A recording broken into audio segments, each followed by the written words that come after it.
राहुल, समर्थ और अयान ये तीनों पार्टनर्स थे और आपस में प्रॉफिट्स एंड लॉसेस शेयर किया करते थे इन द रेशियो 5:4:3।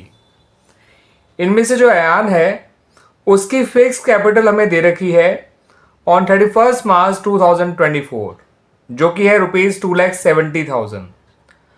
अब आपसे बच्चों क्वेश्चन में ये पूछा गया है कि which of the following would have affected the capital balance, कि इसके कैपिटल बैलेंस को किसने अफेक्ट किया होगा। ठीक है बच्चों, याद रखिएगा कैपिटल अकाउंट फिक्स्ड है। पॉइंट ए में कहा है प्रॉफिट या loss for the year, b में कहा है एडिशनल कैपिटल इंट्रोड्यूस्ड, सी में कहा है reduction of capital due to capital adjustment, या फिर बोथ बी एंड सी। तो बच्चों अगर पार्टनर्स कैपिटल अकाउंट फिक्स्ड होते हैं तो उसमें प्रॉफिट या लॉस तो आया ही नहीं करता है, तो इस बात को ध्यान रखिएगा। Additional capital introduce capital account को अफेक्ट कर सकती है। सिमिलरली कैपिटल विड्रॉन अगर हो रही है पार्टनर की due to capital adjustment, reduction of capital मतलब कैपिटल विड्रॉन। ठीक है बच्चों, तो ये भी कैपिटल अकाउंट में रिकॉर्ड किया जा सकता है। तो इसका मतलब जो ऑप्शन नंबर डी है that is the right answer, both B and C. तो राइट आंसर क्या है बच्चों? Option number D, the correct option, the right option is D. ठीक है बच्चों, not only B, not only C, it's D, because जो B में कहा है और जो सी में कहा है वो दोनों बातें सही हैं। ठीक है बच्चों, अब इस क्वेश्चन को देख लीजिए बच्चों।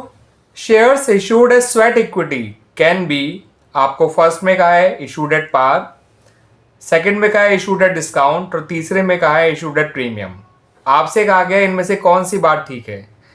ए में क्या ओनली फर्स्ट ठीक है, बी में क्या ओनली फर्स्ट और थर्ड ठीक है, सी में क्या तीनों ठीक है, डी में कहा है क्या केवल सेकंड ठीक है।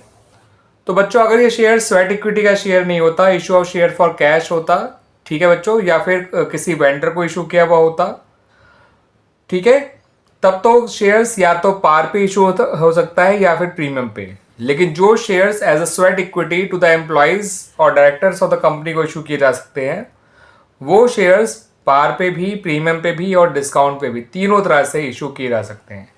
याद रखिएगा बच्चों, केवल इशू ऑफ शेयर्स ही है, जो इशू ऑफ शेयर्स है स्वेट इक्विटी ही है जो कि डिस्काउंट पे भी किया जा सकता है।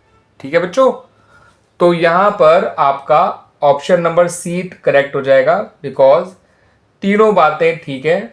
स्वेट इक्विटी वाला शेयर्स जो कि स्वेट इक्विटी के तौर पे इशू किया गया है बाय द कंपनी, वो पार पे भी, डिस्काउंट पे भी और प्रीमियम पे भी, तीनों तरह से इशू किया जा सकता है। क्लियर हो गया बच्चों ये दोनों क्वेश्चंस?